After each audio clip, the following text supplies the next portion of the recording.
Yo, what's up everybody? How's it going? Yesterday I made a video in which I talked about the strongest Dota 2 ultimates. And then everybody got really mad, so we're gonna continue today. What are the rules? The rules are the following.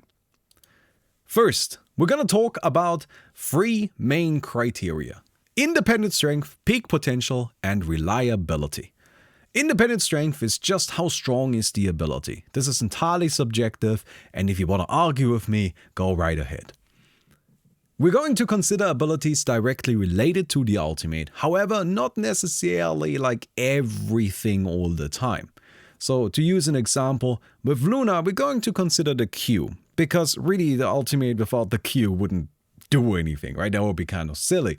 Or with Earthshaker, we're going to consider Aftershock, because the ultimate is really designed to work with Aftershock, right? It's supposed to be the instant stun that does a big chunk of damage as well. However, we're not necessarily going to also consider the rest of the heroes. So as much as you can argue that maybe Moonglaze are helpful with the ultimate, because the ultimate kind of, I don't know, deals magic damage and Moonglaze has to deal physical damage, now you're this mixed damage dealer and whatnot, or you can use the ultimate to enable your pushing with the W, whatever. We're talking about the ultimates here. We're ranking the ultimates, which means for the independent strength criteria, Moonglaze wouldn't matter. Alright? Peak potential. How strong is the ability in the best case scenario? When everything is ready, when everything is set up, and when you get the dream, how strong is it in that moment? But also, how difficult is that moment to get? It's not just about how strong can it be, but also how hard is it to actually get that peak potential. Third, reliability. So how reliable is the ability? How easy is it to use? How often can you use it? So that's mana costs and cooldowns and, you know, do you need to consider enemy positioning? Hey, Lone Aragon, thank you very much for the 18 months. How easy is it to counter, right? Like if your opponent can't just buy a BKB and then nullify the whole thing. Or maybe that's not the best ultimate then. Alright, so reliability. Reliability is a big factor and covers a lot of stuff, by the way. So there's a lot of things that we were considering, like, for example, cooldowns. All of which are covered by reliability. Reliability is a big factor. Now, additionally, we're going to consider upgrades to the ultimates as part of the ultimate, as long as they upgrade the ultimate. So that means Aghanim Scepters, Aghanim Shards, Talons, all of these count as long as they upgrade the ultimate directly. Which means that, for example, the Timbersaw Aghanim's Scepter would count, because you get a second chakram, which I'm just gonna go ahead and say that counts as, you know, upgrading the ultimate directly. But the Aghanim's Shard wouldn't count because it gives you this fire thing, which really has nothing to do with the ultimate. I mean, like, it's a little synergistic because it can be used to slow stuff, I guess, but like, not really, right? So it needs to actually be actively related to the ultimate. Another example would be Kunkka, where the Kunkka Aghanims just gives him a whole new ability, which I'm sure is useful with the boat, right? Like, you can stun things and set things up nicely, gives you more teamfight potential, but it doesn't actually upgrade the boat. It's all about the actual abilities themselves. Then, finally, the hero as a whole is considered lightly. So we're going to think about the things as like kind of like mostly a vacuum for the ultimates, but like we're gonna keep the hero in mind. Right? Like, that's kind of the thing. Like, we're mostly gonna keep the hero in mind. This is just kind of stressing the independent strength a little bit again. Code of conduct. Arguing allowed, encouraged. Go nuts, go wild. Absolutely, right? Go in the YouTube comments, go into the Twitch chat and yell at everybody, yell at me. You just go fucking nuts. But only in the stream right now, and only in the YouTube comments for this video. And don't go outside of our little sphere of yelling at each other for this. We're only going to yell in here, and after we leave this room, then we stop yelling. But in here, yelling is allowed. Okay, very good. However, while yelling, no insulting people, okay? The worst insult you may use is wiener and dum-dum, but anything else than that, that's over the line. Then, We're gonna go pretty quickly. There's 120 abilities, and we gotta bang out some of them, so we're not gonna spend a ton of time thinking about every single one. And finally, all tier lists exist for entertainment purposes only.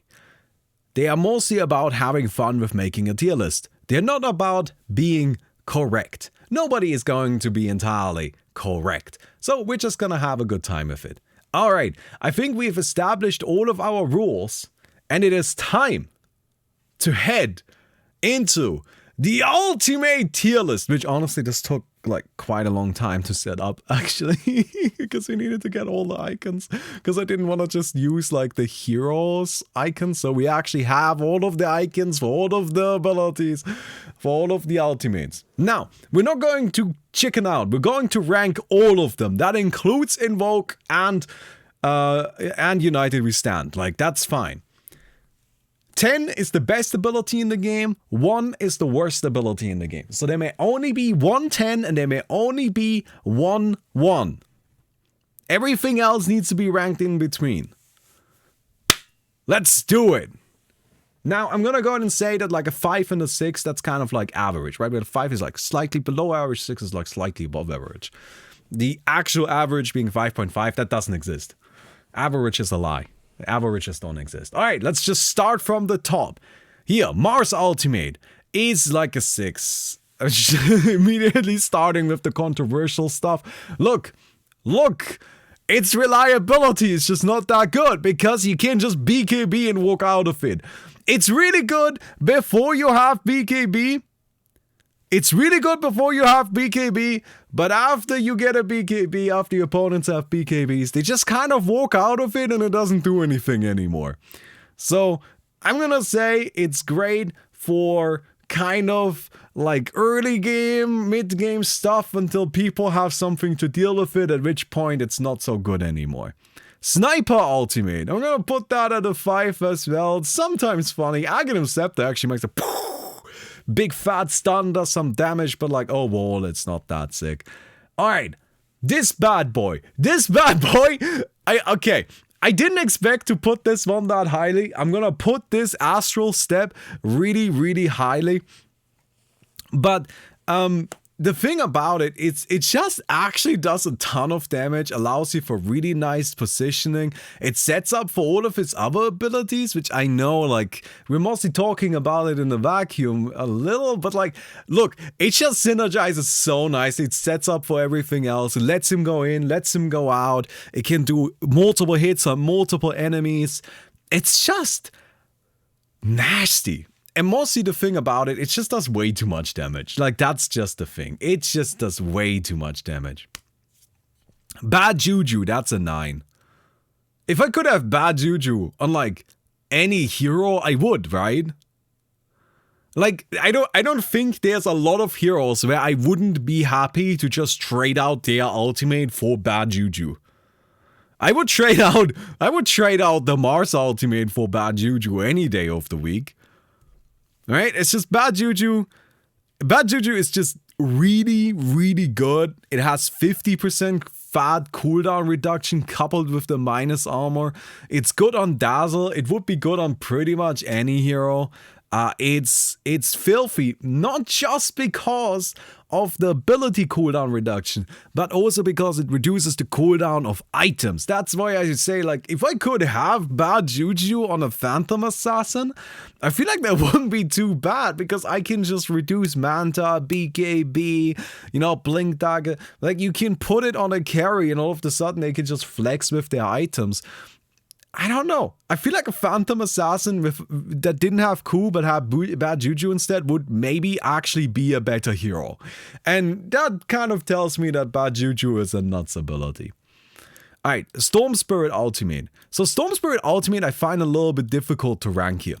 Okay, chat, I don't know how you feel about this, but I find this one a little bit difficult to rank. Because it's got a lot of like interesting utility, but it really requires the E. Like, it really requires the E. And like, yeah, you have the E, but it doesn't have direct synergy with the E. I think it's a good ability. I'm gonna like give it a 7. But like, it's one of those things where really it just enables the rest of Storm Spirit. The ultimate itself, I think, is actually not that strong, all things considered.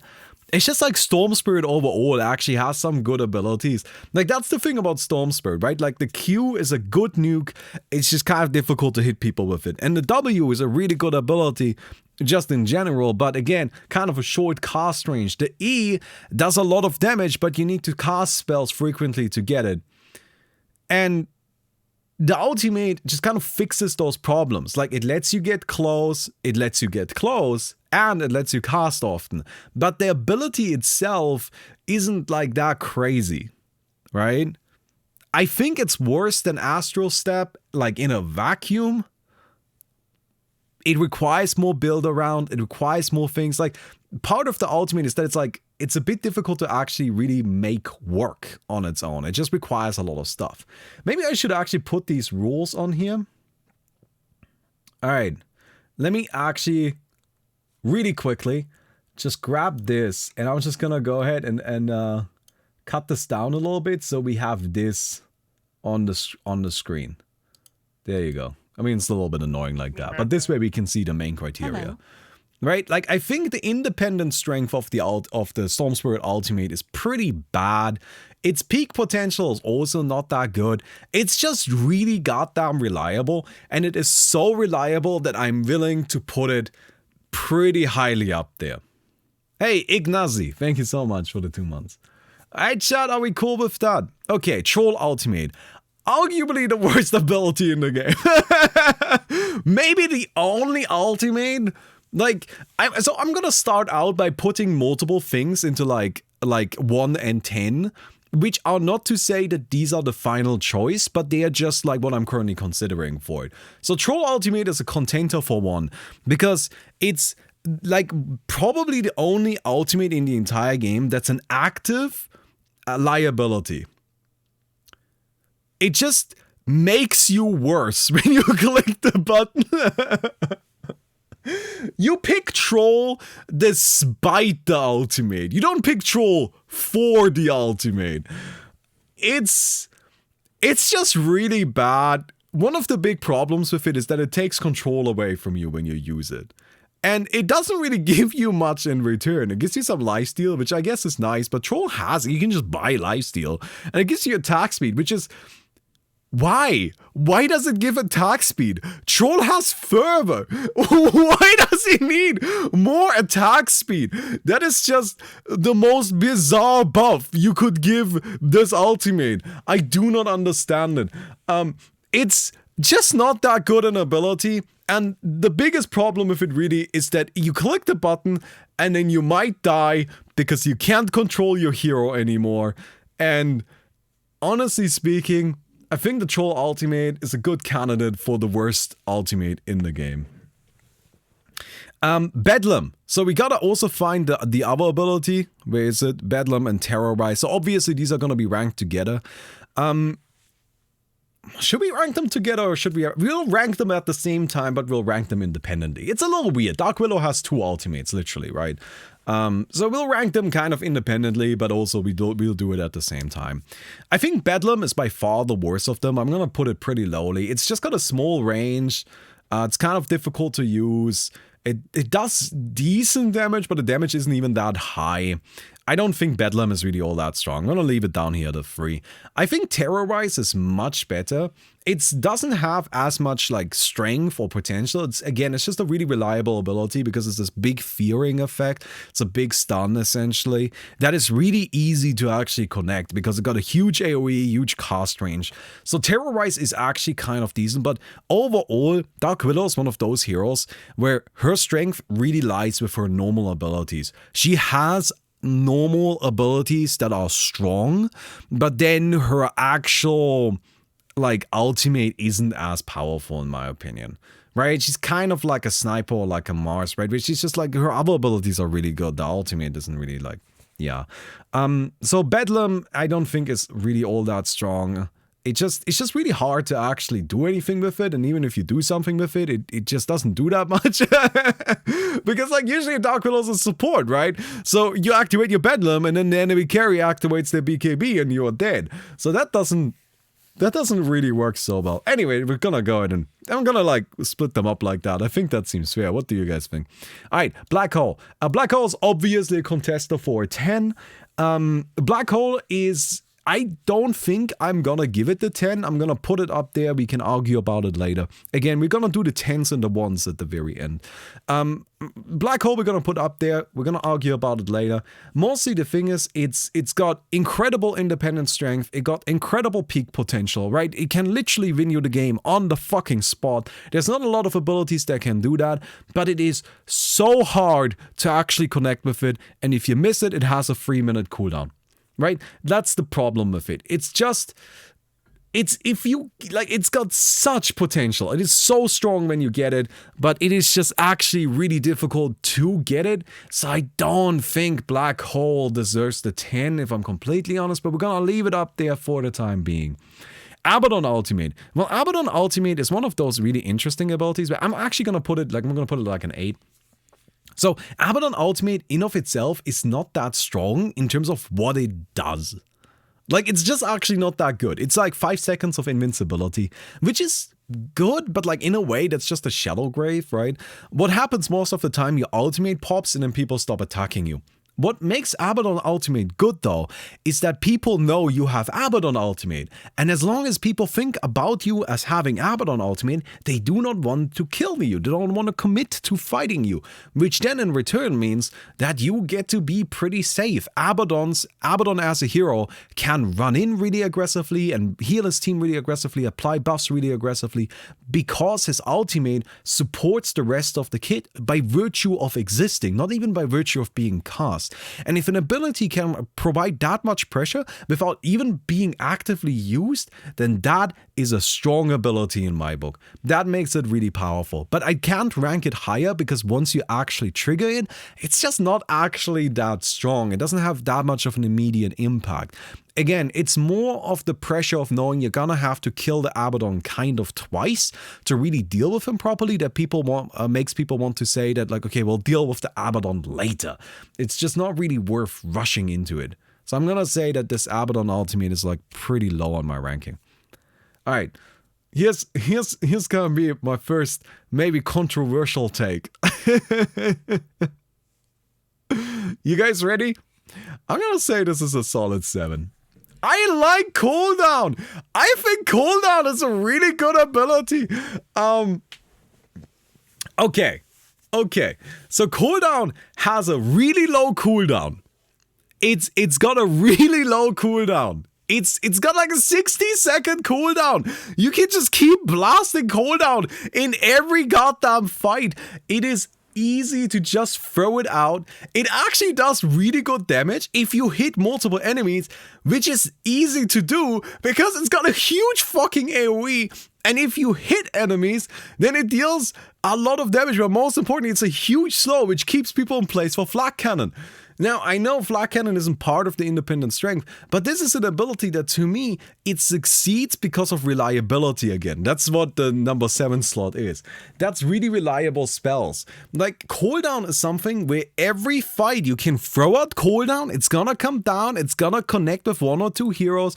Yeah, it's not gonna kill them, but it's gonna set up for the other stuff, right? I think cooldown is a really good ability. And I like it. And I'm gonna put it at a 7, and you can't tell me otherwise. Alright, maybe next controversial opinion. Chain Frost is not that good. Chain Frost is just... it's not that good. Like, it's not that good. I don't know, guys. Look, people run away from it. You cast Chain Frost, and then people split up, and then you're like, oh, well, there you go.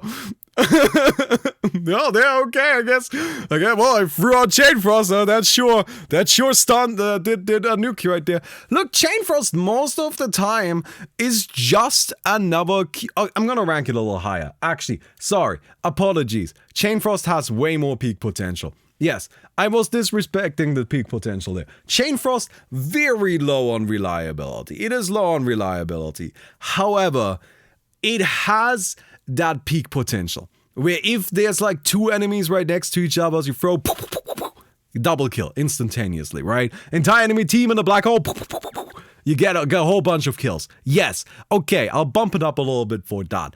But in terms of reliability, this ability, you throw it out, Chain Frost, you're like, yes, there's the entire enemy team, Chain Frost. Oh, there's only one guy now. Oh. Yeah, well, I guess there goes down. Or, enemies sieging your high ground. You throw in the Chain Frost and like, oh, yeah, I sure killed that creep wave. Yeah, no, that creep wave sure is dead. So, I'm gonna put it at a 5 because it has that peak potential. But its reliability is just so low. It is so low in terms of reliability. Okay. Chakram. I think Chakram is pretty okay. It's a bit of a weird one. Like all of the other ultimates tend to have like long cooldowns. Chakram is like weaker immediately, but it's actually a really reliable ability because you can like throw it out all the time.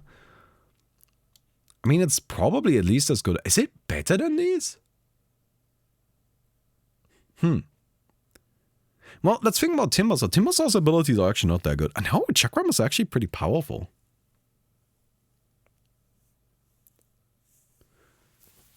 I think Chakram is actually pretty powerful. Particularly once you get the Aghanim's, right? You have like 2 of them. You can use them all the time. Does a lot of damage, very disruptive. And like the thing about Timbersaw is like his other abilities aren't that strong. Like I'm not saying they're bad, but like they're just not that incredibly powerful. I think Chakram, like Timbersaw is a hero where a lot of his strength is in the Chakram, in the ultimate. And I think Chakram should actually be pretty okay.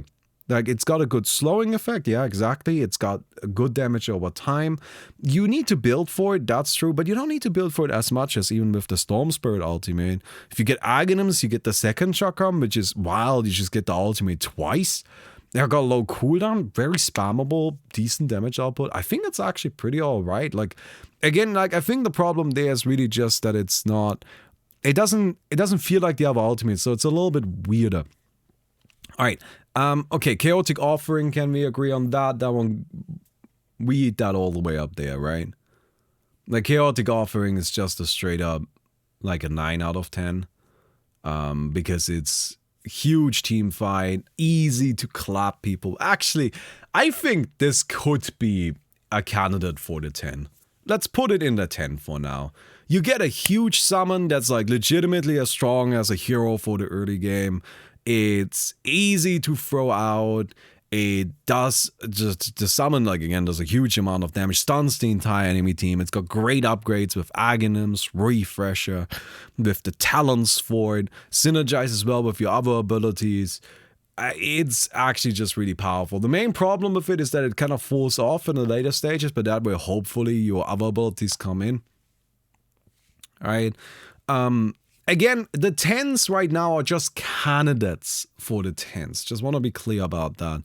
They're not necessarily the 10s, but they're just like abilities that could be a 10. We'll think about them later. In all likelihood, I think I would put it at a 9. The big downfall of this ability is that it's got a really long cooldown and it falls off in the late game, which is where its reliability falls away again.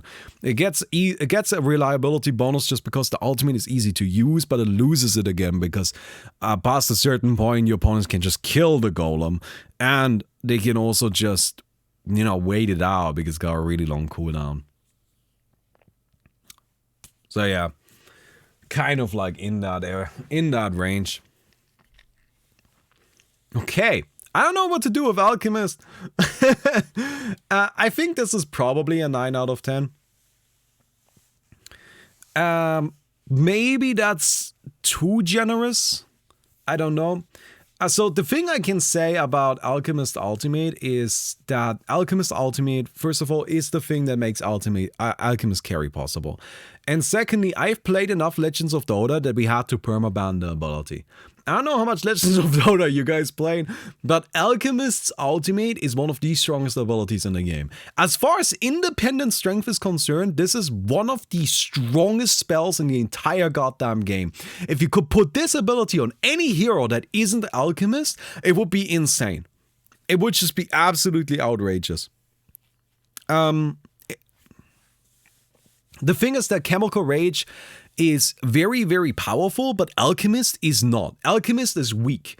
If you have Alchemist in a team fight where he activates Chemical Rage, he's dangerous. Without Chemical Rage, he isn't really that dangerous because he's got an E that does nothing, he's got a W that's a shit tier stun, and he's got a Q. I don't know. I think as far as carry, right-click abilities are concerned, Chemical Rage is actually one of the strongest abilities in the entire game. This is legitimately, the more I think about it, Chemical Rage is a candidate for a 10. Like, legitimately. Like, this may seem absurd.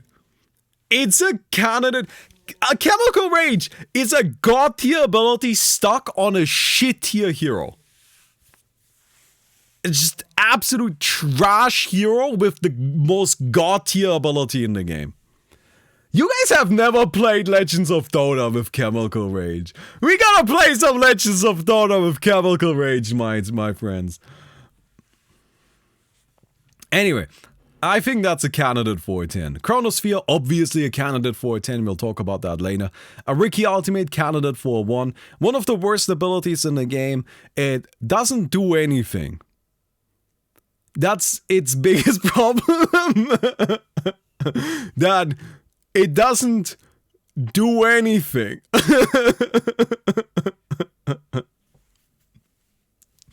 It's just kind of useless. But the thing about the Riki ultimate is that unlike Troll's ultimate is that at least it doesn't actively hurt you, which makes me think it is not the worst ability in the game. But it also doesn't actually do anything, so I don't think it's very good. Okay, Corrosive Haze, easy 9. Easy 9, right?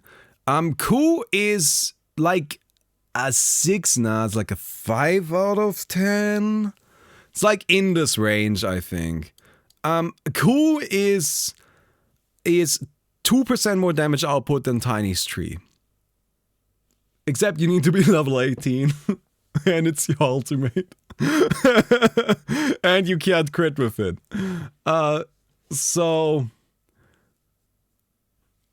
it's worse than Tiny Tree by like a large margin.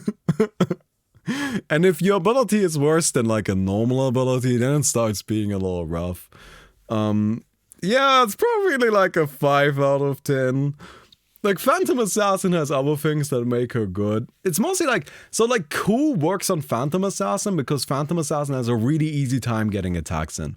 Right, that is what makes her special as far as carries are concerned, is that most carries have a bit of a difficult time actually hitting things, while Phantom Assassin doesn't. Phantom Assassin has dagger, she's got a W, she can even blur to hide for a moment, she can actually get in there and get the hits in, which is why her steroids ability, being Q, is actually kind of bad. It's just not that good, right? Like, but yeah, how's Corrosive a 9? Phantom's ultimate is a 5. Corrosive, wait, did you guys? Oh, apologies. People that aren't understanding how's Corrosive a 9. A corrosive haze is an insta-kill ability on a 5-second cooldown. Corrosive haze is you cast it on an enemy, and now that enemy is dead as long as your team can get the hits in. Because you can just make, like, think about Corrosive haze as target hero takes pure damage from all attacks. Except it's even better than that, because usually it makes it so enemies have negative armor, so they actually take more than pure damage. Corrosive Haze is an insane ability. It's absolutely outrageous, which is why it's on a hero that doesn't really have a lot of good abilities. It gives you vision and lets you chase things down. Much more importantly, like there's a lot of abilities like this, where you know, like target one hero, kill the hero, but they have long cooldowns. Corrosive Haze has a 5-second cooldown. You can just like keep casting it. Like your enemy purchases it off, cool, another Corrosive Haze. Mantis down, that's another Corrosive Haze. You just keep corrosive hazing people. You just cast it. Every enemy team, like, oh, we killed that guy. All right, cool. Corrosive haze the next one. Kill that one. Like, it is so easy to just keep casting it over and over again. And on top of that, Razor actually has Slardar has a talent that makes it undispellable. So if you're saying it can be dispelled, actually it can't. Like, it is one of the best abilities in the game. By far. Like, absolutely. It is an absolute god tier ability. Coop is double damage for you. Corrosive Haze is more than double damage for your whole team. Well, Coup isn't even double damage. Coup is a 50% damage increase. 52.8%, I believe. Or 52.5%. 52%, I know that much. Coup is on average a 52% damage increase to your hero. And like, Corrosive Haze on average is like a 150% increase for your entire team. Like, it's an insane ability. I mean, like, it's just absolutely ridiculously powerful. And that is completely disregarding the fact that it gives you vision. It lets you, it gives you true sight as well. like, you can't go invisible anymore with Corrosive Haze. Corrosive Haze is an amazing, amazing ability. So yeah. It's super, super, super, super, super good. Okay. Maybe another controversial one. I think Dunk is garbage. I think it's a trash ability. It's just really bad. It's too, like, the kill threshold is too low. I think conceptually it's a strong ability, but most of the time when you could kill them with a dunk, you could also just kill them with anything else. Like, it's just not that difficult to kill people at the point at which you can use the Culling Blade on them. So I don't think Culling Blade is good at all. It could be good if it just had a higher threshold. Right? If it just had a higher threshold, then I think it would be a strong ability. But this is really one where the numbers are failing it right now. Okay, I don't know how to feel about this one. I'm gonna like rank it like in the upper area. I feel like a lot of heroes would appreciate this ability, in particular if they also get Hunt in the Night. I mean, it gives you like, what, flying movement and a whole bunch of bonus damage. But like, the thing is that only dealing more attack damage isn't that good. Right? Like, I guess flying movement is good. Vision game, yeah, it gives you vision. But that's actually, no, it doesn't actually give you vision. So this is where we need to be kind of a little bit specific about what's going on with Night Stalker's ultimate, right? You might say it gives you vision. So it makes it night. And Night Stalker is a weird hero. Most heroes have 1800 day vision and 800 night vision. But Night Stalker has 800 day vision and 1800 night vision. Which means that, like, yeah, it gives vision, but it only gives specifically Night Stalker vision because Night Stalker has better night vision than all of the other heroes.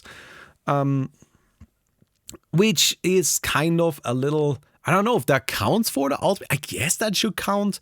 All right, we'll bump it up then. I think I cannot possibly see it as higher than a 7 though, just because having attack damage is just not really enough for an ultimate to be considered good, in my opinion. Like, it needs to be more than just attack damage. That's also why I rank Coup so lowly, because you need more than just dealing a little bit more right-click damage. And now, don't talk to me about Chemical Rage. Chemical Rage does more than just attack damage, and the attack damage that Chemical Rage provides is way better than either Coup or the Night Stalker ultimate. So yeah.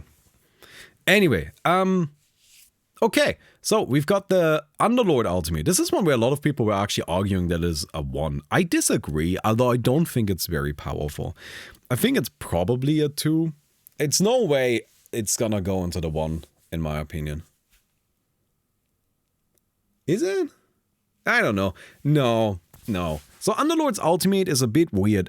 It's bad in in normal games. Like, if you play your pop games, it's just goddamn useless. But, like, in competitive Dota, which is what Dota's balanced for, it's a really powerful ability in the right circumstances. So its reliability is low. Its peak potential is fairly high, though. It can save your entire team. It can allow backdoors. It's just that how often you get that peak potential is pretty rare. I'm actually going to bump it into like a 4. Here you go. We don't have anything in the 4 yet. Right? You can, like, 1 in 1,000 games, Underlord Ultimate wins you the match. Like, he can absolutely win you the game. That's something like, I don't know, Assassinate probably can't do. The problem is that Assassinate on average is going to be more useful. Most of the time, Underlord Ultimate is used as a free TP for your team, right? Like, save one of your allies, if you're even saving them, right? So yeah. Anyway, we gotta keep moving, guys. We can't spend this much time on every single ability. All right, Klink's Ultimate. I actually don't know. It's quite a lot of stats. It's like let's put it with the Mars here, like somewhere in the middle. Witch Doctor's Death Ward. Sorry, guys, some folks are gonna be mad at me about this. I think Death Ward has good power. It's independently fairly powerful. However, the problem with Death Ward is that a lot of the time it just gets interrupted. Like, you just get interrupted out of it, and that's it. Like, yeah, I don't know. It's just, sorry. It just doesn't work a lot of the time. Shadow Demon Ultimate. I will also bump that into the 7 range here. Very reliable at what it does. Very powerful against specific heroes. But against heroes that aren't those specific heroes, it actually doesn't do that much. Right? It's like one of those things where it's quite strong when you have a good target for it, and when you don't, then it doesn't really do anything. So, but even when it doesn't really do anything, but okay. So it's good if you have a good target for it, but if you don't have a good target for it, then it doesn't do that much. But there are a lot of good targets for it. Right? Like, that's kind of the thing where it's like, yeah, it requires a target, but there are a lot of targets. Like, any melee carry, like, is gonna have a hard time against the Shadow Demon Ultimate. So I think a 7 is a good space for it. Patch Ultimate. Guys, this is gonna hurt a lot. Is it even a 4? Is it even a 4? Is it a 3? It's just like a channeled damage thing. It is not good. It's just got a really low cast range, and it doesn't even do that much damage. And yeah, okay, okay, guys, it's gotta get spicy. So Meepo Ultimate is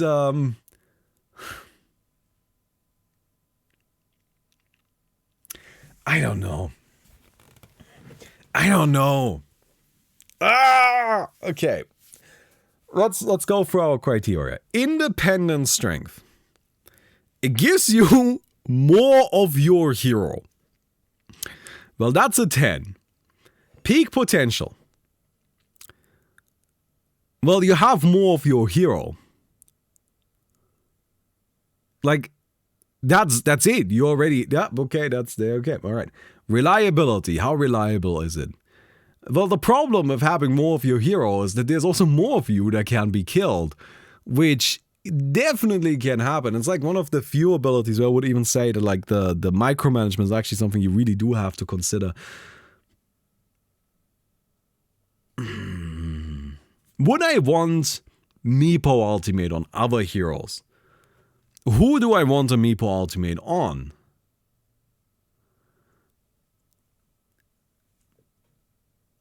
I mean, would I want it on a Sand King? I guess, yeah. But I would just Burrow Strike in and then my Sand Kings die. Like, I feel like you need Poof to make the Meepo Ultimate work, right? I feel like without Poof, the Meepo Ultimate wouldn't be that good. Because you have to keep in mind, if we give Meepo Ultimate to another hero, then they lose their normal Ultimate. Naturally, right? But if we give it to like a range carry, like a Klings or Drow range, but then they don't have the ultimate. Would I rather have the Meepo ultimate? Not really, because like, I don't think it's that good. I actually think it's pretty bad the more I think about it. Because like, you don't have items. Like, sure, you have your abilities, I guess. But the Meepo clones are pretty easy to kill. I mean, put it on a Tarot Blade. Okay, on a Tarot Blade it would be filthy. Oh, it's got so much... but it's got so much Orions. Like, I think you could argue for this to be a 10 or a 1. I don't know.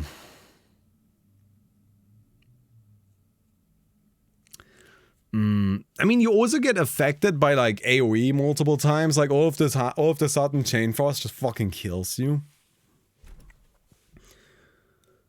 I think for most heroes, it would be bad to have.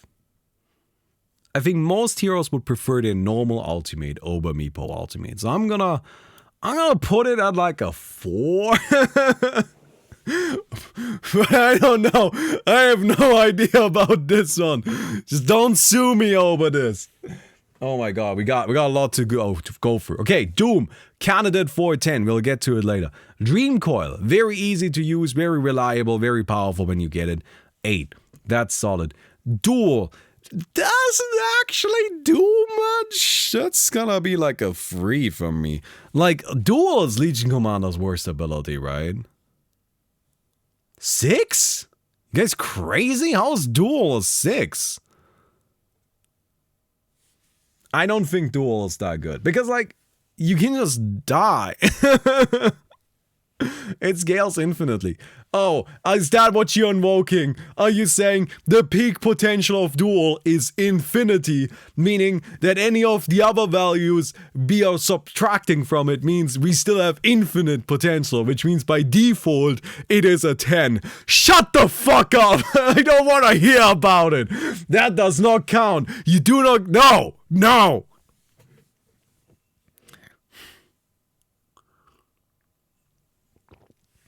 It's like a stun, except it stuns you, right? Which I guess is fine. 3 is probably harsh for it. Let's bump it into the 5 if cool. Okay. Here, the Split Earth. This one is rough. I'm gonna bump it into the 6 because it's got a really good, like, it does a lot of damage. It has a lot of peak potential. Like when you clap the entire enemy team, we saw that the International with PSG LGD versus Team Secret Game 2, where we had the Elder Titan actually kind of kill the entire enemy team with that Earth Splitter. But it has such a long delay, and it is so obviously like you can see where it's coming from, you can react to it. I think a lot of the time this ability is just doesn't hit, which means it's just not that good. Okay, Earthshaker Ultimate. I'm gonna give that a 7. I was harsh on it immediately, like in my video originally, but that's because I was thinking about the Earthshaker Ultimate without Aftershock. Because Aftershock directly synergizes with Earthshaker's Ultimate, we are going to consider it, which means that the Earthshaker Ultimate is just a 300 radius immediate stun with a good amount of damage attached to it, which is a good ability. Honestly, that's how simple it is. Like, it's just an instantaneous stun in a 300 radius with a good amount of damage. That's actually good enough for a 7 in my eyes. I wouldn't put it higher than that. I still don't think it's that great an ability. You know, you don't pick Earthshaker for this spell, but yeah. Eclipse. I'm gonna put that at a 6. Powerful early game, has potential at any stage of the game if you catch enemies without BKB, but gets immediately countered by BKB, which is not great. Okay, Elder Dragon Form. 9 out of 10. This is where I'm expecting some resistance. I don't know. Elder Dragon Form is actually just an amazing ability, I think. The blue dragon and the black dragon are incredibly powerful. The green dragon is amazing for pushing down a tower early on. It gives you a huge amount of attack range, right? The splash damage is an amazing carry ability. Like, Elder Dragon Form is an ability that I would take on pretty much any carry. I would rather have Elder Dragon form than Ku on my Phantom Assassin. It's really, really, really strong. I'm putting it at a 9. That's maybe a bit generous. Like, you could put it at an 8 as well. I'm going to put it at... Well, okay, that's... No, I think it's a 9. I think it's legitimately one of the strongest abilities in the game. Right? Because it really just enables so much. And it lets you push down towers. It lets you be a carry. It gives you magic resistance. It's a free inbuilt Skadi, right? I don't know. Can't buy Battle Fury with it because you don't need a Battle Fury. You have inbuilt Splash. All right? Like, Dragon Knight doesn't have a single carry ability to his name but Dragon Form, and turns out that's enough. Alright, Ursa Ultimate. Weird one. I don't know how to feel about this one. It's pretty strong at what it does. It just doesn't do that much. And you can still play around it. It's kind of similar to Abaddon Ultimate, where just the existence of it is a threat. Aghanim's effect is really powerful. I think we're gonna put it into the super reliable tier. Right? This is like the 7 here, where it's just all of the really nice, super reliable abilities go. Alright, Sand King Ultimate. I explained this already. I just don't think this is a good ability. It's really difficult to actually get a good moment for it, and even if you get a good moment for it, it doesn't actually do that much damage. Death Prophet Ultimate. That's an 8 out of 10. At least. It could be a 9. I think it's safe to argue a 9 for it. I don't want to go too hard on the 9s though, because we got some abilities still dropping down from the 10. I think the Death Prophet Ultimate is incredibly powerful. The only problem it has a short duration and a long cooldown, which makes it not so reliable.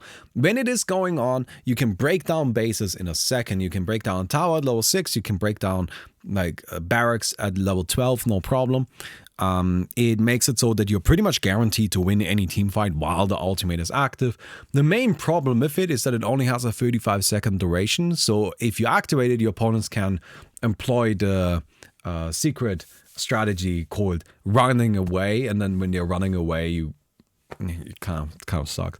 That's why you need to use it while pushing, right? But your opponents can't just run away from it, which is kind of the worst case scenario with the ability.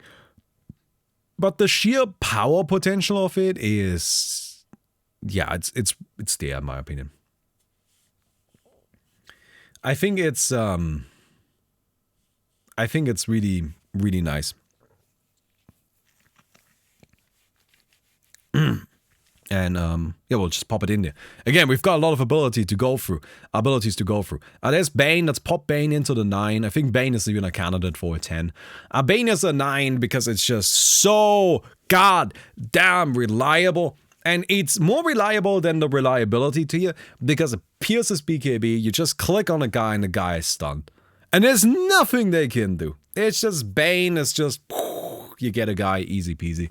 Bane had one of the highest win rates at the International, and this ultimate is one of the reasons why.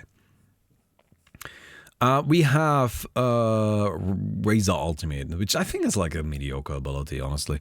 You pick Razor mostly for the W, I think. Ultimate is decent. I mean, like, yeah. I'm not gonna explain this one. We gotta bang out some of these. Alright, we're gonna do a lightning round, so we get some stuff done, okay? Oracle Ultimate. That's probably a 9 out of 10. Finger of Death is probably kind of like a 6 out of 10 because just damage is not really that good. Ember Spirit Ultimate is a solid 8 out of 10. I think it's very similar to the Void Spirit Ultimate. I mean, we saw they both kind of do the same thing. Flaming Lasso sips you around the place, candidate for a 10. Absolutely. And if you don't agree, then you haven't been watching competitive Dota for long enough.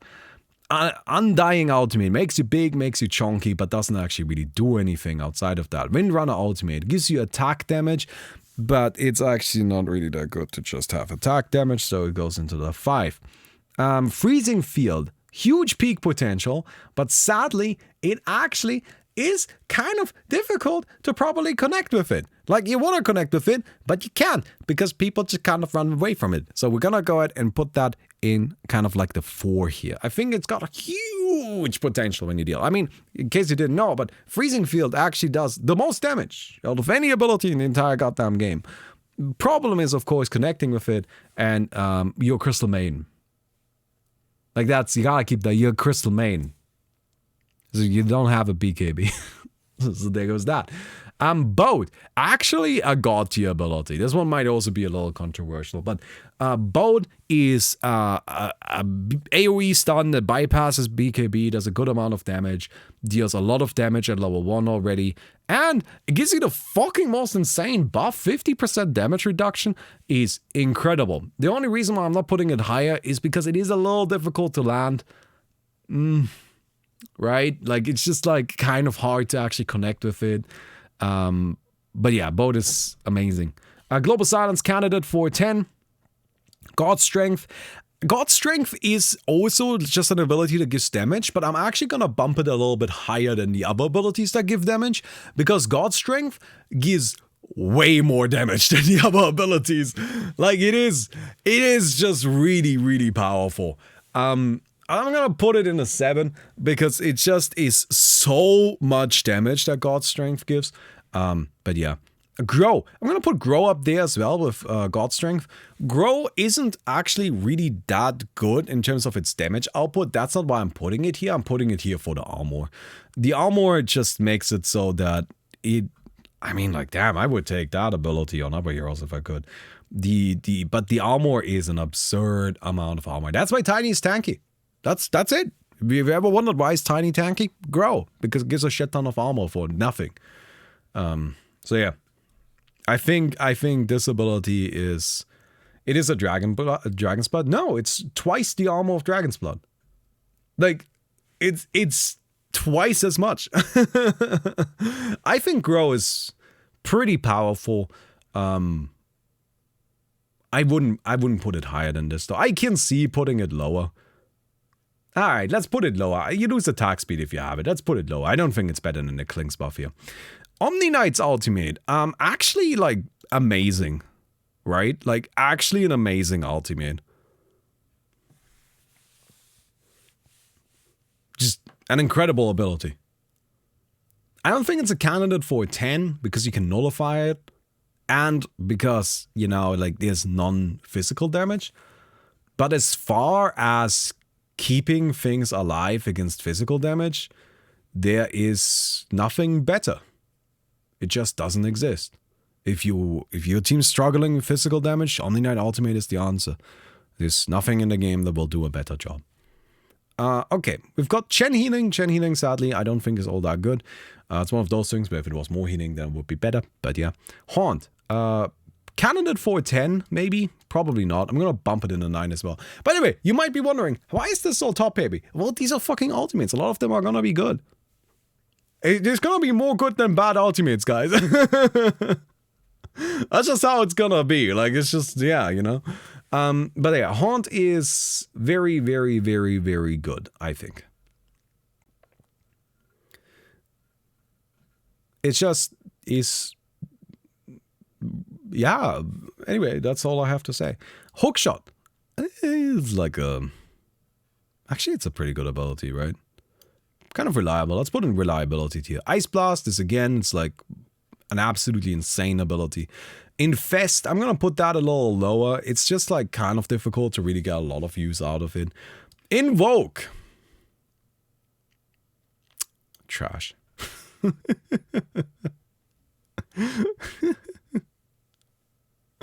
Ice Blast is unreliable. Ice Blast is a game-winning ability when you get it in the right moment. I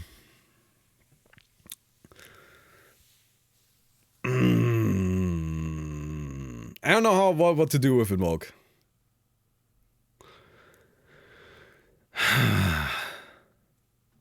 Where did you put Meepo at a 4?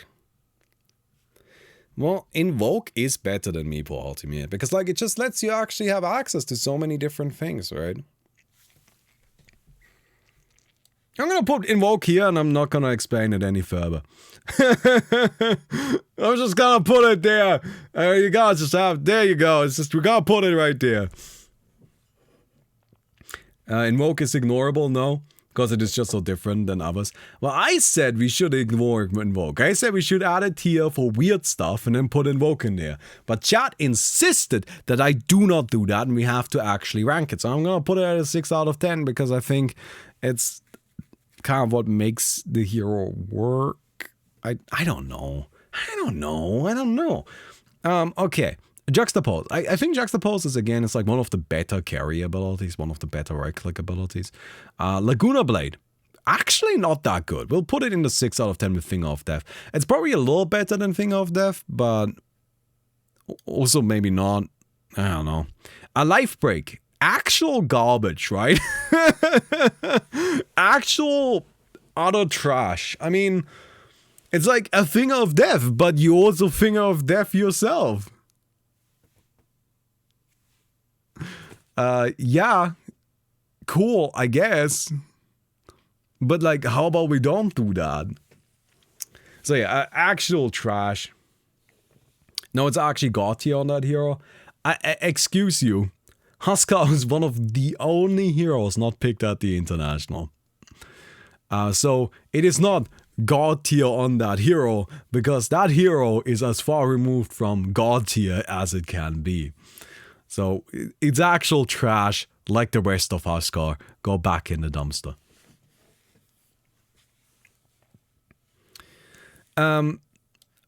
We have this. Life Drain. I think Life Drain is actually also quite good. I'm going to put that in 7. It's like super reliable. Maybe not actually. No, I think it's actually worse than that. I shouldn't be too generous to it just because I like playing Pugna. But Life Drain, it's, you get stunned out of it.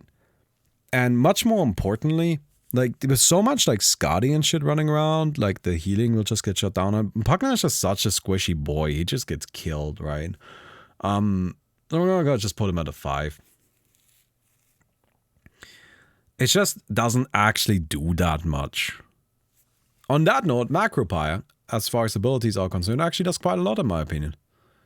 Because it burns. Nah, it's also not that good. Let's put it also in a 5. Is Macropire worse than Grow? No, it's not worse than Grow. Macropire is better than Grow. Is Macropire worse than Juxtapose? I think Juxtapose is actually pretty powerful, yeah. Alright. Magnetize.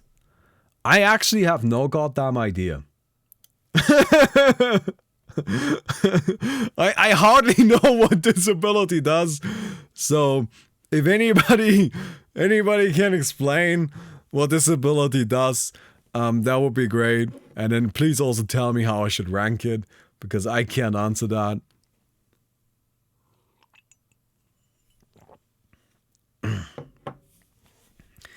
Yeah, okay, I know what it does. So like, okay, Magnetize applies a debuff which you can extend with the stones, right? And it also applies your silence and your slow to any enemy affected by it. So you can in theory slow and silence the entire enemy team. Which is kind of bad. Like, it's like, you can do it. Or not. They could just have a BKB. Feels like, you know, not why you would pick the hero. Mana Void. Also, I don't know. Mana Void is one of those abilities where, like, I think it's just, like, only works because it's on anti-mage with the mana burn, and even then it's, like, not actually that good. And I don't know. It just, like, kills a thing that's already dead, right? Like, it just targets down an enemy that already is out of mana. So it's just not that good. I think we can even put that down there. Marksmanship, actually like an 8 out of 10 in my opinion. Incredible ability, bypasses armor, huge amount of bonus agility. I wouldn't say it's as strong as the other things here up in the 9, but it is very much powerful. Mass Serpent Ward, that's a 9, maybe an 8 out of 10. I would say that's an 8 out of 10, mostly because it's so similar to this Death Prophet ultimate. This right here is utter trash, so we're gonna put that down there. Morph, also probably in this range, 8 out of 10. It's got just so much combo potential, so much peak potential.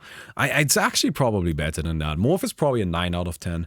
I think Morph enables Morphling, like, with so many different strategies. You can do the Dark Willow thing, you can do the Earthshaker thing.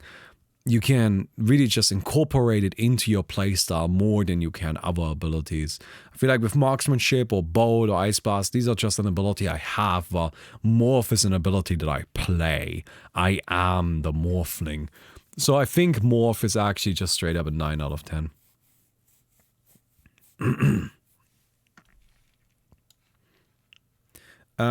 Okay, we have this bad boy. Actually, just fucking nutty, right? It's a bit weird.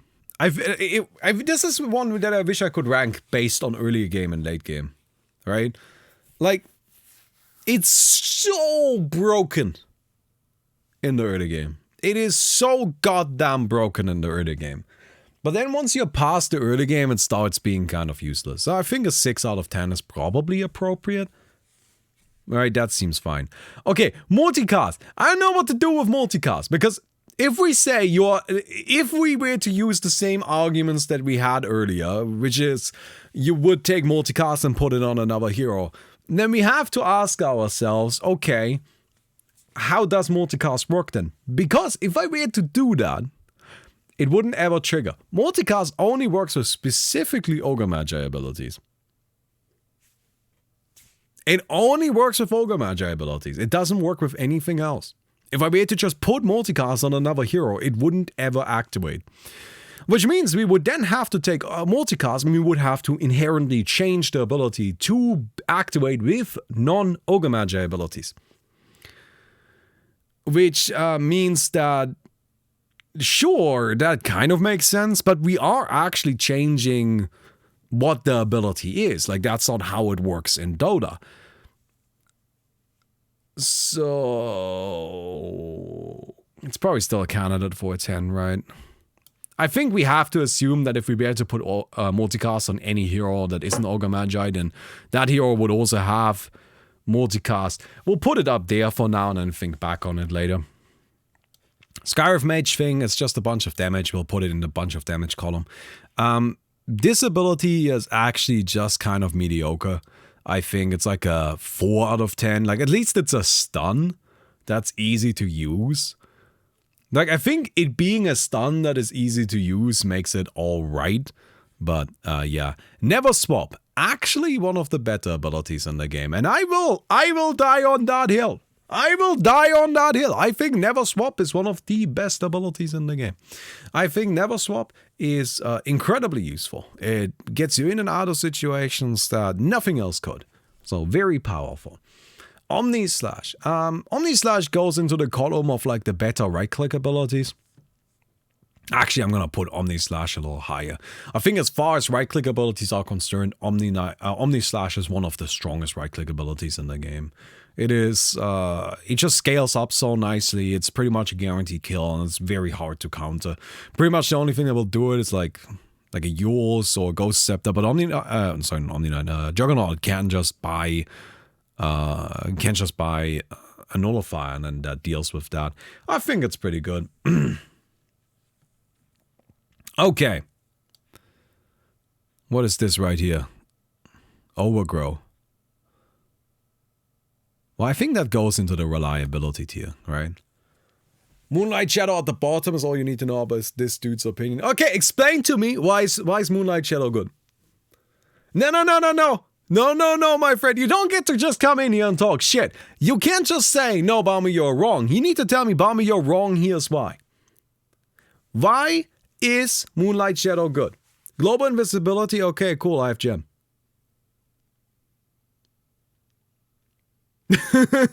Okay. So what's next? You alone have gem. Have you watched TI? Me alone doesn't exist. Me alone isn't a thing. It's a bulk. My team bulk going up against your team bulk. So one player on my team bulk has a gem. And then It's a free smoke. A smoke is an 80 gold item! Baumi, you're misunderstanding. This ultimate ability is a free tangle. I don't think I understand. I misunderstand. I gotta say that, you know, like, I don't know. I don't think it's that good. So yeah. And it's true, this is not even as good as a smoke. It's worse than a smoke. So I gotta say I don't think Moonlight Shadow is that good. I'm not saying Mirana is bad, I'm just saying Moonlight Shadow is. So yeah. Anyway, so far I've seen no arguments that convince me of anything else other than it being utter trash. So yeah. Chaos Knight Ultimate. Again, this to me goes into like kind of the strong tier of right click abilities. It's just 100% damage illusions is absurd. Like 100% damage illusions is actually crazy good. Imagine that ability on a Terrorblade. I mean, sure, it's still just a right click ability. You may notice that I think like pure right click abilities aren't generally that good. Or like, I don't think they can make it all the way up here. Nothing except for like Chemical Rage. But yeah. Venomancer Ultimate is like a 5 out of 10. You could argue that it goes into the reliability tier, but I just think it doesn't actually do enough to really warrant being up there. It just, like, it doesn't really do anything. Like, it does some damage, but it's just like, the damage output isn't really strong enough. Beastmaster Roar, it's like Fiend Script, just a little worse, in my opinion. So I'm gonna put it a little lower than that. It might be a little weird saying that Fiend Script is worse than Roar because Fiend Script has like requires you to be channeling, but Fiend Script has other utility. It does more damage, it burns mana, and it lasts longer. So I think Roar being an 8 out of 10 is totally fine. Also Brewmaster Ultimate I think goes into 8 out of 10. You could argue that it's higher, but I think it's just 8 out of 10 because like in a late game you can actually just kill it. Baumi's opinions are kind of biased. Do you know what opinions are? Do you know what opinions are? Anyway, so TA, actually I think a pretty good ability now. I would have ranked this really low, if not for Aghanim Scepter. I think the Aghanim Scepter on TA actually makes it a pretty good ability now because of the global presence. That is not to say that it's actually that good outside of that. Like, I think in team fights it's a little lackluster. And... oh, here's the big chunk of text. If you consider Dota 2 a game of incomplete information, I do not consider it that. Then Moonlight Shadow is one of the kings of that game. Smokes obviously are a game-changing item when used properly. And Moonlight Shadow quite literally is unlimited smokes. But it's not. It has a cooldown. It forces the enemy to ward in more obvious places, as vision control to and from crucial spaces have limited spots. It also means any enemy gank needs detection, and when cores don't have detection, it can necessitate more heroes showing to attempt equal space elsewhere. Have you watched the International? You're just describing how the International was played. Like, you're like, oh, this is what you need to do to beat Moonlight Shadow, just to me sounds exactly how Pro Dota is played. Like, they wouldn't have to go out of their way to do that. They're already doing that. I don't know. LeShock Ultimate. Sadly, I actually think this ability is really bad. It just requires so much setup, and then it like hardly does that much damage. Like, it's just got too small a radius. If it was a bigger radius, it could actually do something with it. But like, the radius is so small, you know? Like, the radius is really just like too tiny.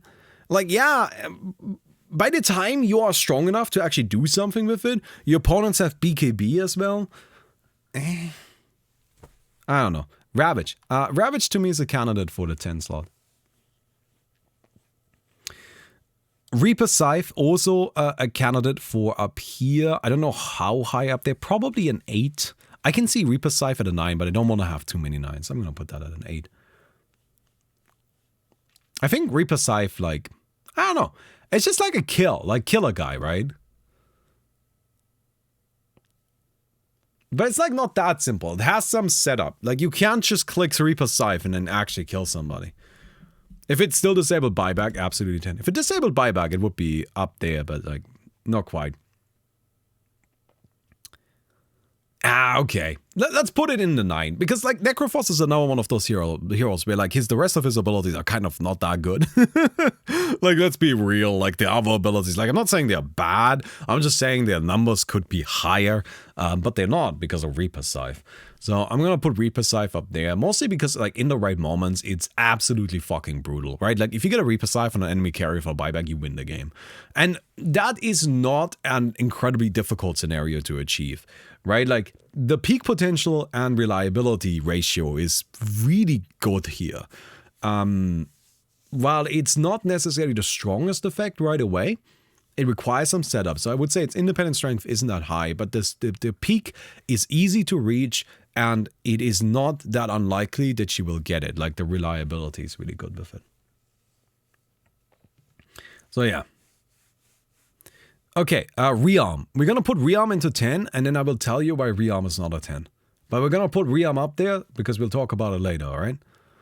Reincarnation. Reincarnation to me is like an 8. Sorry, I just don't actually think Reincarnation is that good.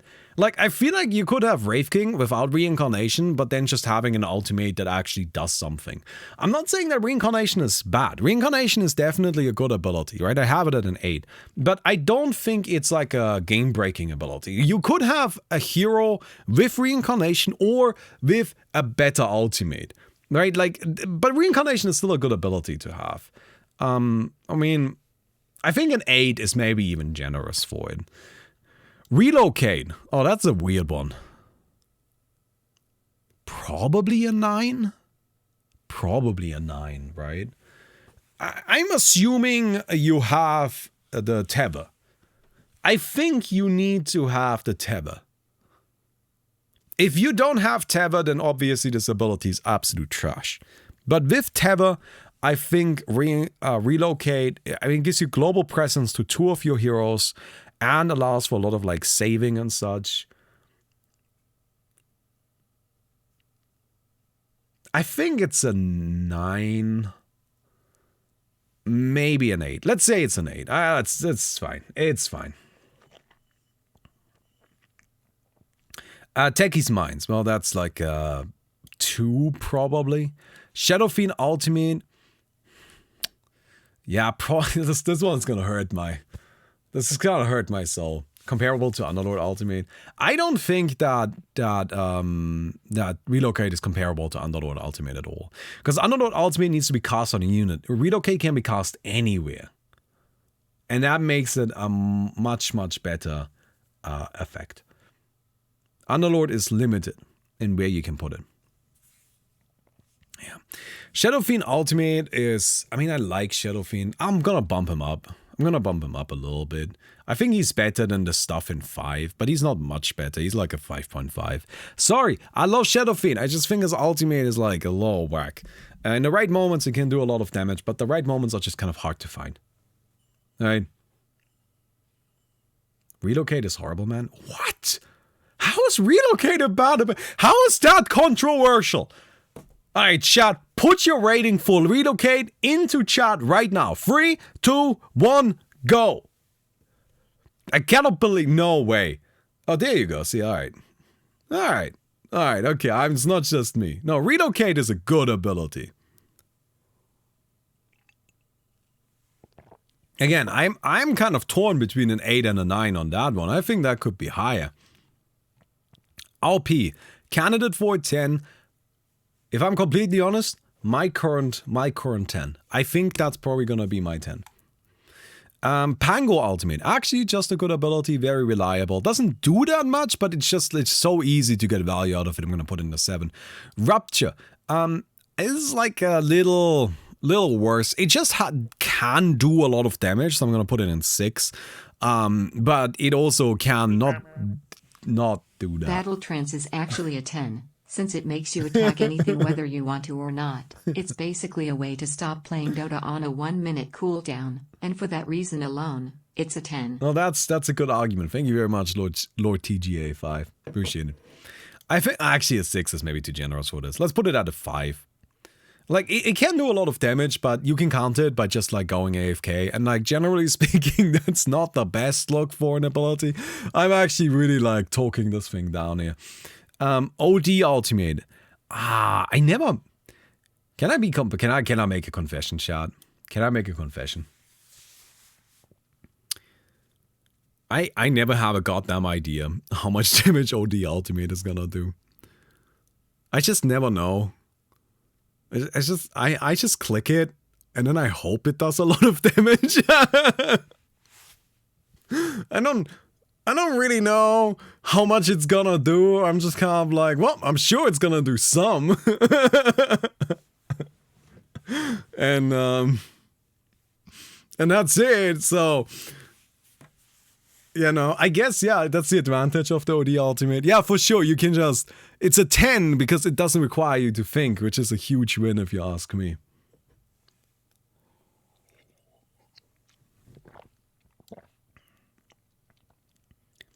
Would you guys say that OD Ultimate on average does a good amount of damage though?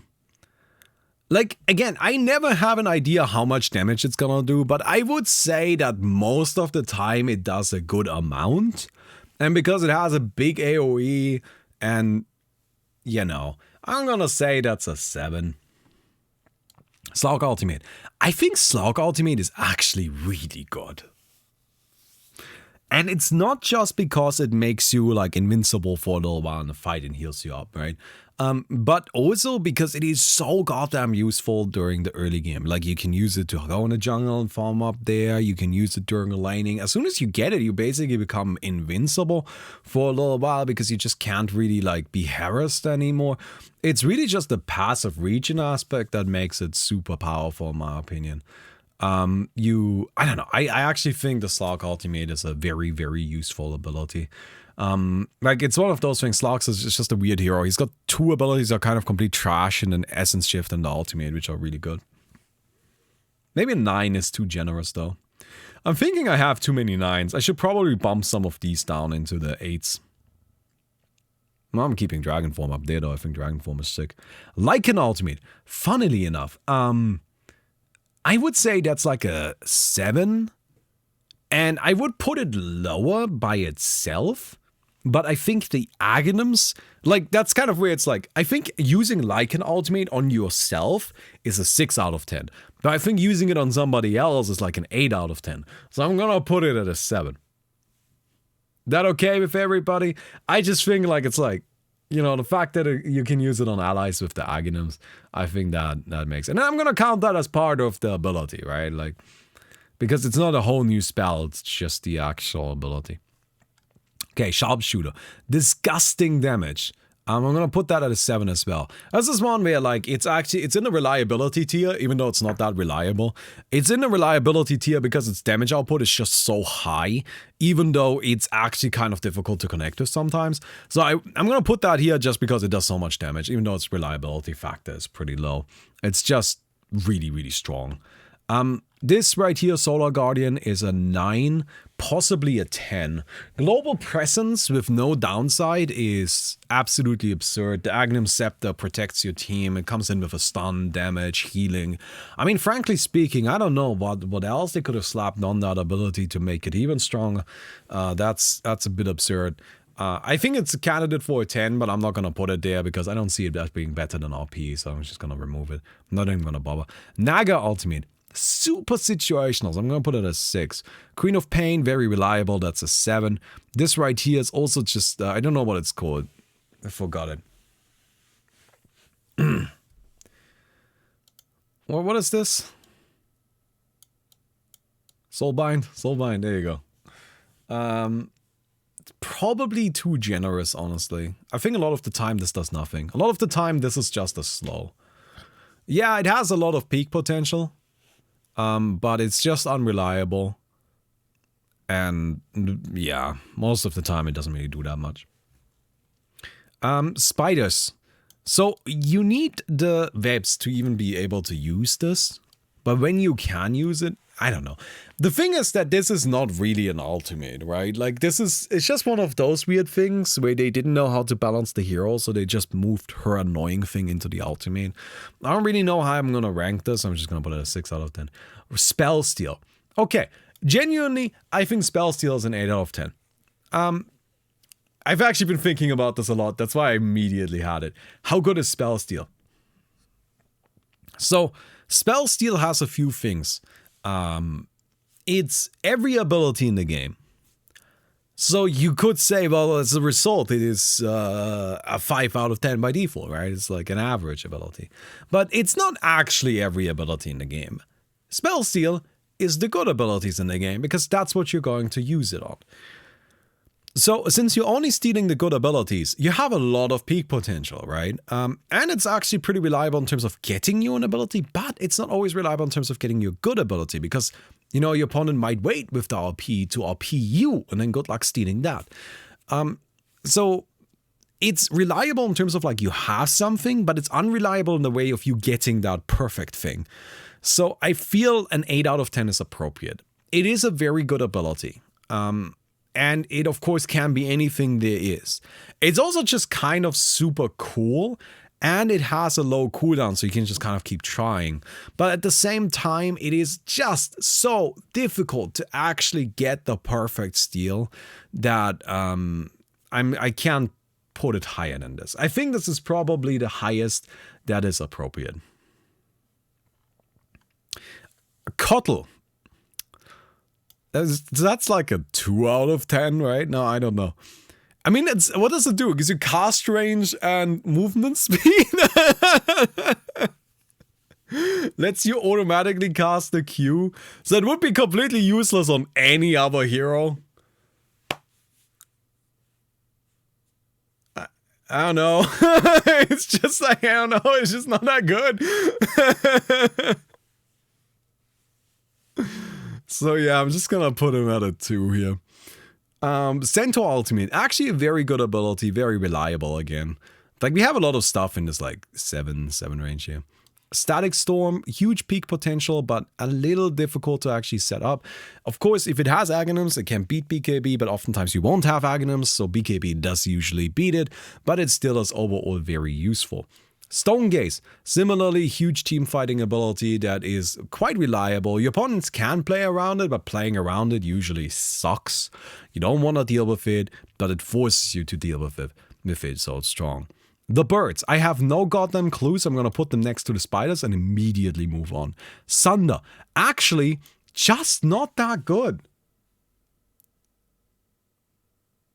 Right? It's just not that good an ability. I mean, that's probably a little harsh. It's probably more like a 5. Yeah. I don't know, like Terror Blade's ultimate is meta, right? Like, so Sunder is just not that good. Egg, strong, but can be countered pretty easily. Here, we're gonna put this into a 10 candidate. Thunder God's Wrath, a bunch of damage, very reliable, so that's a 7 to me. Viva Ultimate, this is one that I've also been thinking about. I saw some people say that Viva Ultimate should be like a really low ranking ability. I actually think it's a really high ranking ability. I kind of want to put it into the 8, but that would ruin our beautiful 8, but I guess we'll put it there. I think Viva Ultimate, so just to like express how good Viva Ultimate is, Viva's Aghanim's effect allows you to cast it on an ally, and that is why support Viva exists, right? An entire build is enabled by this one ability. And yeah, I mean, I think it's just a really good spell. It's better as a supporting spell. So I think we could maybe put it into a 7 actually, now that I think about it. Because like it's not crazy good necessarily on Viva himself, because he can just kind of try to kill the Viva, and then if you kill him before he gets off his ultimate, then it didn't do anything, right? But casting it on an ally is absolutely brutal. I'm gonna put it at a 7. A huge peak potential, reliability is low though. Track. Probably 7 again. Money is really nice, crit damage is nice, vision is nice. It's not as good as Corrosive Haze, although it's very similar. Corrosive Haze is just better because it's like an insta-kill, right? True Form is really mediocre. I'm gonna give it like a 3 out of 10. Untouchable is also pretty mediocre. I'm gonna give it like a 4. It's another one of those where they just like gave her all, like made her passive her ultimate. It's just like, okay. I guess. Track is 100% crit. Track is 100% crit on a hero that doesn't attack, which means it's not really that useful in my opinion. Like, yeah, you're critting a lot, but you're not like if you're attacking, something already went wrong, right? Warpath, probably one of the worst abilities in the game. I'm going to put Walrus Punch into the 6 here. It is reliable, but it just doesn't actually do that much. But the fact that it is a very reliable stun, that alone makes it like kind of an above bad ability, right? Like 6 to me is still an ability that's good. Wukong's Command, one of the strongest carry abilities in the game, probably an 8, might actually be the strongest carry ability in the game. Is Wukong's Command as good as Dragon Form? I mean, it's just a straight up winning thing. It wouldn't be good. Well, it would be good on any ranged hero, and it would be bad on any melee hero, except for Monkey King, because Monkey King has increased range. Wukong's Command is easy to play around, kind of. Like, you just need to leave it, but the problem with leaving it is that you might be dead by the time you leave it. The thing about Wukong's Command is it's so powerful. Like, the independent strength is just insane, because you cast Wukong's Command and your enemy cannot fight in it. They just can't do it. If you fight inside of a Wukong's Command, you will die 100% of the time. So that makes it really powerful, right? And the peak potential is actually really easy to hit as well. You just need to keep the enemies inside of the ultimate, which can be done by just killing them before they leave. So that's pretty good as well. It doesn't have that long a cooldown, and it has really good talents. The additional ring just makes it more reliable. The biggest problem with it is that your opponents can't just run away, at which point you're going to have a difficult time getting your hits in. In particular at the International, we saw this a lot actually. We would see Monkey Kings using the ultimate, and then everybody left the ultimate, and then the Monkey King just stood there like a sad boy. But I think that really is just a testament to its strength, right? Like, that's just a testament to like how powerful it is, that no matter the situation, nobody's willing to take a fight inside of a Monkey King ultimate. Like, they were complete team fights that looked good for one team that were immediately abandoned as soon as the Monkey King ultimate came out, because they knew that they don't want to fight it. Don't want to fight inside of it. How can this member be worse than Pachsak? Oh wait, then Pagnasak? Pagna has a range. The big difference between these two abilities is that one of them requires you to be right next to the enemy, the other one can be cast from further away. Range is a huge factor when casting abilities, or really doing anything. So I think that the Life Drain is just much easier to use, overall, much more reliable. This right here is like a 5 out of 10 in my opinion. It's easy to use, it pretty much always does what it's supposed to do, but it's just what it does is not that much, so it's not that powerful. Vendetta to me is also not that powerful, it's like a 4 out of 10. Maybe we can bump it a little higher, maybe we can also make that a 5. Viper Strike is like a 6. It's easy to use, reliable, but it also just doesn't do that much. This right here is very unreliable, but kind of powerful when you get it, so I don't like it very much. And then finally, Winter's Curse is a final candidate for the 10s. Okay. You guys ready? What is the worst ultimate in the game? I do not think it is Warpath. I think Warpath is actually kind of alright. I only put this down there because something that people brought up. But I think Warpath isn't even a 2. I think Warpath is like a solid 3 or maybe even a 4. I'm gonna put Warpath actually here. I think Warpath is overall a good ability because it just gives you a lot of damage. Like a Bristleback can actually hit really hard with it. It wouldn't be good on other heroes, but I think it works on Bristleback. So I don't mind Warpath at all. Mirana Ultimate I don't think is that bad. It gives you movement speed. The vision can matter, even though we were talking about it earlier that usually people will play around it. Well, sometimes they don't, right? Like sometimes you can use it as a response. When you see the enemies not having detection, then you use the ultimate because they might have run out or they might have forgotten. You never know. It can actually be useful in the right situations. And the same argument can be applied to the Riki ultimate.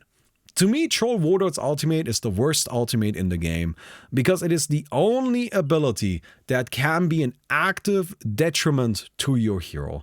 It is the only ability that can make, or that when you activate it, more often than not, makes you actively weaker, makes you actively worse than you were beforehand. It is an ability that you only want to use when you have no other choice or when you're completely safe. It is never an ability that is exciting or strong. You pick Troll Warlord not because of the ultimate, you pick Troll Warlord in spite of the ultimate. And so I think Troll Warlord's ultimate is actually the worst one in the game. Okay, let's talk about the 10s then. I do not think Black Hole is the best ultimate in the game.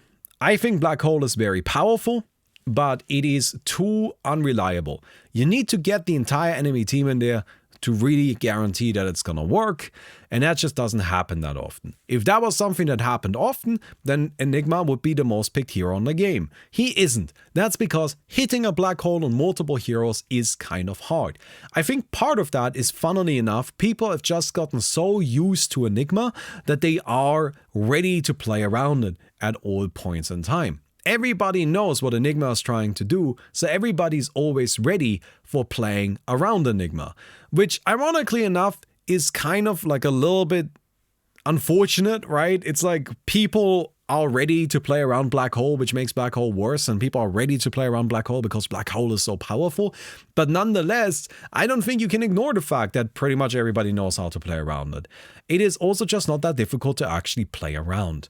So I think Black Hole is sadly not going to be the best ability in the game. The reliability is just too low despite its huge peak potential. And most of the time you will not get a 4 or 5-man Black Hole. The Warlock ultimate, similarly enough, doesn't have the same peak potential, like doesn't have the sustainability in the long game, I guess. It sadly just gets overwhelmed once your enemy carries online. You summon the golems and you essentially just fed them 200 gold. That's not great, that feels bad, you don't want that. While it is strong in the early game, for sure, sadly the golems are just not quite able to keep up for the entire match. Arc Warden. I think Arc Warden's ultimate would work really well on a lot of heroes. There's a lot of heroes that would want it, but none of the heroes that actually want to keep their ultimate, right? There's a lot of heroes where they would prefer having their normal ultimates instead of Arc Warden's ultimate, and I'm just gonna say that that makes it not the best ability in the game. Chemical Rage. As much as I was praising Chemical Rage at the beginning, I sadly don't think Chemical Rage is actually all that overwhelming. It is still just attack speed. It is still just the ability to get the hits in. Yeah, right, like it has other benefits, movement speed and a dispel and health reach, and all of those things are fantastic, don't get me wrong. But in the end, all of those things are just about you being powerful at hitting things. And as much as that is really good, and there are good abilities that allow you to do that. I mean, we had that. We had Monkey King Ultimate in here, Dragon Form, Corrosive Haze even kind of. But sadly, that's just not enough for me personally to be considered the best ability in the game. Global Silence is super good and super easy to use. It is so reliable. That's the big thing about it. It's probably the most reliable ability in the game, because you just click it and boom, you got your value. But people can purge out of it, and that's what people do. Like, people are similarly to Black Hole ready to play around Global Silence. They just know to click BKB once it comes out. And of course, you can play around that with the Global Silence, but oftentimes people will just buy a second purge, right? You have your BKB and your Manta, and all of a sudden the Global Silence doesn't do that much. So I think Global Silence overall, super powerful ability, but a lot of the time it doesn't actually work out that well.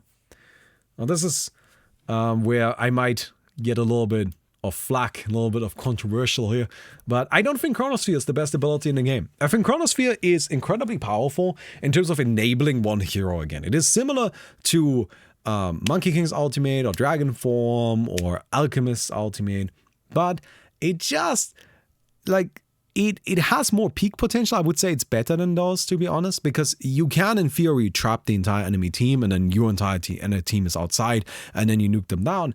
But at the same time, you can also trap your entire team. Like, it's one of the only abilities left that can actually hurt your team as opposed to help them. And that is not that uncommon, because Chronosphere, weirdly enough, kind of suffers from the fact that it's so big. It's a bit unwieldy. Most of the time, it's an ability that benefits the Faceless Void. And it benefits the Faceless Void greatly. It gives him the ability to be powerful in team fights in a way that other carries can't. But at the same time, frequently, it is just a steroid, right? It's just the Faceless Void's coup de grace. It's just the Faceless Void's chemical rage, because it lets him get 5 seconds of attacks in. Doom. Doom is great. Doom is super good. Gets countered by Lincolns. Everybody knows to buy Lincolns against Doom. Then the Doom starts getting stuff to counter the Lincolns, and then they get BKB and other stuff to counter the Doom. It's always a back and forth. The bigger problem of Doom is actually getting close enough. People always play around getting doomed. So the Doom also has to kind of like try to get in there and actually cast the Doom on somebody, and that can be difficult. So Doom is held back by its reliability. It is one of the strongest abilities in the game, absolutely. There's hardly anything in the game that will shut down Doom, or will shut down a hero the way Doom does. It just simply kills a target most of the time. But as much as that is powerful, oftentimes you need to settle for not the right target. I'm sure if you've played Doom, you have had this experience where you're like, I really want to Doom this Morphling, but the Morphling has BKB and Lincolns and is all the way away from me, and every time I try to get close, the Morphling waveforms away from me or jumps away from me or whatnot. I'm just gonna Doom the Queen of Pain. I'm just gonna Doom the Queen of Pain. That'll still be useful. And that isn't quite good enough. For the exact same reason, I'm going to move down Lasso. Lasso is an ability that's got a lot of historic value. It's for a long time been one of the most impactful team fighting abilities in the entire game, because you can just jump a hero, drag them out, kill them. I don't think that works as well anymore though, because heroes have just become much more powerful, and stuff like Aeon Disc exists now, which is a big problem for Batrider. It still has crazy potential, but in the end it suffers from the same problem Doom has. We actually need to grab an enemy and then kill them. It's a very similar ability where it's essentially a single target killing button, but sadly it just isn't quite enough, right? So this is where it gets really difficult. This is where it gets really, really, really difficult. I'm going to move down Multicast. Multicast is a good ability. Don't get me wrong. It enables a lot of stuff with Ogre Magi, and if you were to put Multicast on any other hero, then that would also be incredibly powerful. But at the same time, we kind of have to actually assume that we're reprogramming the ability. That's just like kind of a part of it. Otherwise, it wouldn't really work, right? And I think that's cheating in a way. But even setting that aside, if we assume that we reprogram the ability to actually work with non-Ogre Magi heroes, then I think in a lot of situations, the best you get is like a stun on multiple targets, which is good. But you may notice that every ability we have left can do that already, and they're probably a bit more reliable than a random chance. I am going to move down Ravage next. Ravage was the ability that I initially said this is the big one. But if I look at Ravage now and compare it to RP and Winter's Curse, they all do about the same thing. They all do a huge team fight, catches the enemy team, lets you overwhelm them, kill all of them at once. Creates area, creates space, stuns things, deal good damage. Awesome ability, very powerful. Ravage is, sadly, unlike the other two, countered by BKB. That's it. That's why it went down. I think it is absolutely one of the strongest ultimates in the game. I stand by that 100%. But it is countered by BKB. And as such, I don't think it deserves to be called the strongest. Winter's Curse goes down next. Winter's Curse, what an ability. You target an enemy, in a lot of scenarios, that enemy is just dead because your dead team will kill her, but it puts down this huge field, stunning everything inside of it. It doesn't let you deal damage, but allows you to set up for what's next. And that's the problem. It allows you to set up what's next. It doesn't actually do the job itself. You need an RP, you need a Ravage, you need a Chronosphere, a Black Hole, Monkey King Ultimate, any of these other abilities we've talked about as the follow-up to Winter's Curse. And as strong as Winter's Curse is to enable that follow-up, the fact that you still need another thing to come afterwards isn't quite good enough for me. Whew, chat, do we need a moment? Well, chat, what would you say? Who would you keep at the top? Again, only one of them gets to stay. We have to pick one. We don't get to take the coward's way out.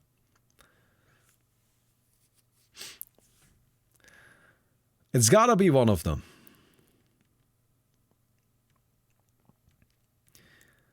Okay, all right.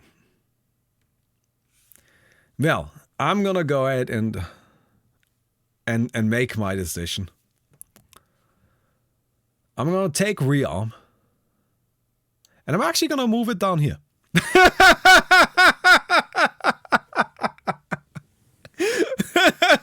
Rearm was never in contention. I don't think Rearm is that good. I've been thinking about this a lot, actually. I have been thinking about this since like 2 days. Okay, so why is Rearm not that good? Right?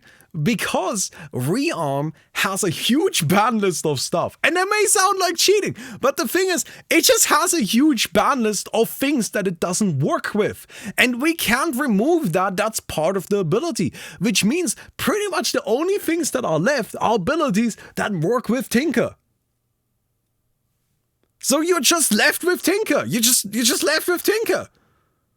And what abilities do you even want to rearm? Do you want to rearm Burrow Strike?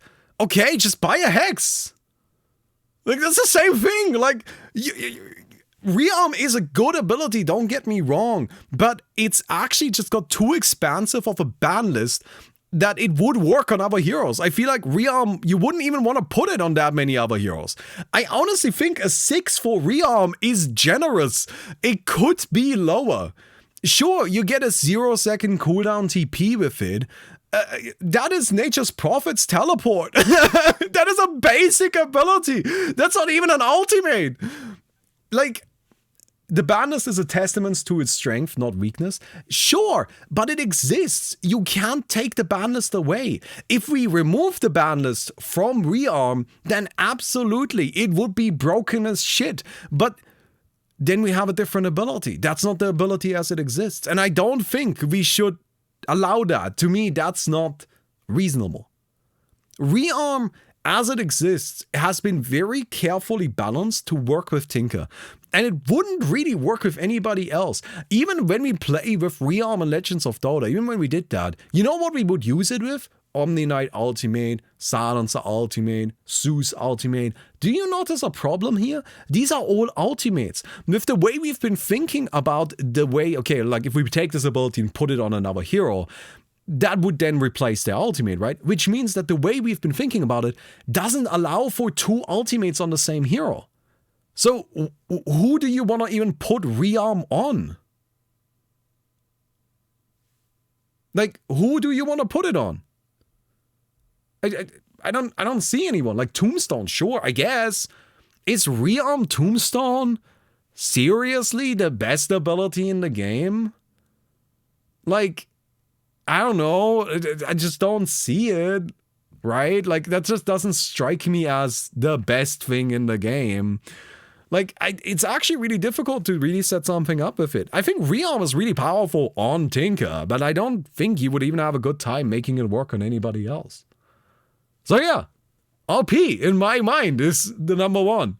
I was kind of fucking with you with keeping Rearm up there, but I don't think Rearm is actually all that good. It's just not actually that helpful. It is definitely not a bad ability, but, you know... RP to me is the uncontested champ, for sure. It's like a black hole, except it doesn't require you to channel it. It's like an RP, except it pierces BKB. It's like a Winter's Curse, except it actually lets you deal damage. And then if we include Magnus's other abilities in this setup, all of a sudden, the ability just goes absolutely nuts. Right? RP is god tier. It is such an incredible ability. I mean, we saw it at the International. I think it is the strongest ultimate in the game. And I stand by that. Anyway, that's that. This ended up taking way longer than I wanted it to. I hope you guys enjoyed it. That was an hour and 46 minutes of ranking all of the Dota 2 ultimates. Hey! So, chat, on a scale of 1 to 10, how mad are you with my selection? With 10 being the most mad. 10. Okay, I'm glad. I still stand on my hill. Winter's Curse is better than RP. I think you can argue that. So, like, if I'm completely honest, I think you can put all three of these up here. I think they are totally a toss-up. For sure. But we have to pick one, right? If we don't pick one, that's the coward's way out. So I'm gonna go ahead and pick RP. Howdy. Hey, American Trollbot, thanks for the 27 months. Anyway, remember the rules. Tier lists are for fun. I hope you guys had fun. I hope you guys enjoyed this. I had a good time. This video is a little long, but so be it. Let it be long. I'll see you guys tomorrow. Don't forget to leave a rating on the video. And goodbye, everybody.